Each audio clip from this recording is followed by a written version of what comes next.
Hello guys, welcome back to my channel baby দিয়া blog. তোমরা সকলে কেমন আছো? আশা করি ভালো আছো, আর আমিও ভালো আছি। তো আজকে হলো সরস্বতী পুজো, তাই সকাল সকাল স্নান করে নিয়েছি। তো স্নান সেরে নেওয়ার আগে দিয়াকে আমি ফ্রেশ করিয়ে দিয়েছি।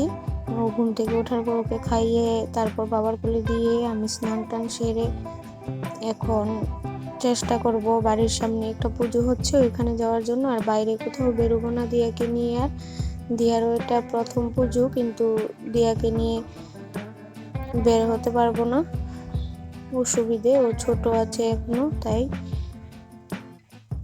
তো এখন আমি দিয়ার জন্য খাবার রেডি করে নিচ্ছি, কারণ ও তো একটু পর পর খাবে।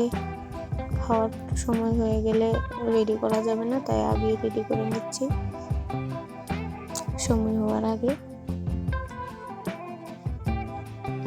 এখন তো আর আগের মতো নয় যে হঠাৎ করে প্ল্যান হলো, রেডি হলাম আর বেরিয়ে পড়লাম। এখন তো কোনো জায়গায় যাওয়ার আগে দিয়াকে আগে রেডি করতে হয়, তারপর দিয়ার খাবার রেডি করে দিয়াকে খাইয়ে তারপর আমি রেডি হব, তারপর বের হব।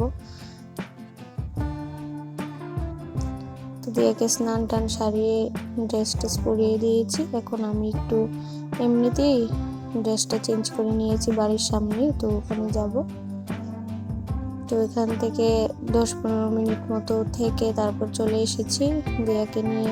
ঠাকুরটা নমস্কার করিয়ে নিয়ে এসেছি, আমিও নমস্কার করে আসলাম। তো আবার যাব সন্ধ্যার দিকে দিয়াকে নিয়ে আর যাব না, মাকে নিয়ে চলে যাব।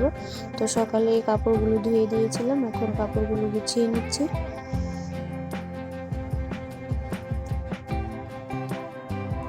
এখন মা একটু ব্যস্ত আছে, তাই দিয়াকে নিয়ে গিয়েছিলাম।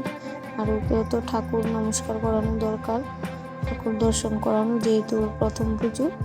ওই ক্লিপটি নিইনি, তাই তোমাদের দেখাতে পারিনি, কারণ দিয়াকে আমি কুলে নিয়ে রেখেছিলাম। তো এই যে মা দিয়াকে কুলে নিয়ে দাঁড়িয়ে আছে, আর এটা হলো আমাদের বাড়ির সামনের রাস্তাটা, গেটের সামনে।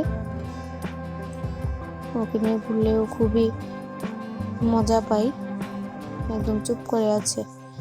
আর ওই যে দেখা যাচ্ছে কাপড় লাগানো, ওইখানে পুজো হচ্ছে, ওইখানে শিব মন্দিরও আছে। তো এখন হয়ে গেছে সন্ধ্যা। তো এই যে আমাদের পাড়ার যে পুজোটা হয়েছে সরস্বতী পুজো, এই সরস্বতী প্রতিমা, আর পাশে মহাদেব মন্দির, মানে শিব মন্দির। তো এখন এসেছি দিয়াকে বাড়িতে মার কাছে রেখে, আমি একাই এসেছি। প্রসাদও রান্না হয়েছে, এখন প্রসাদ নেব। তো এই যে প্রসাদ নিয়ে নিয়েছি, গরম গরম প্রসাদ নিয়েছি। তো আজকের ব্লগটা এই পর্যন্তই ছিল। ভালো লাগলে অবশ্যই লাইক, কমেন্ট, শেয়ার করে দেবে। টাটা।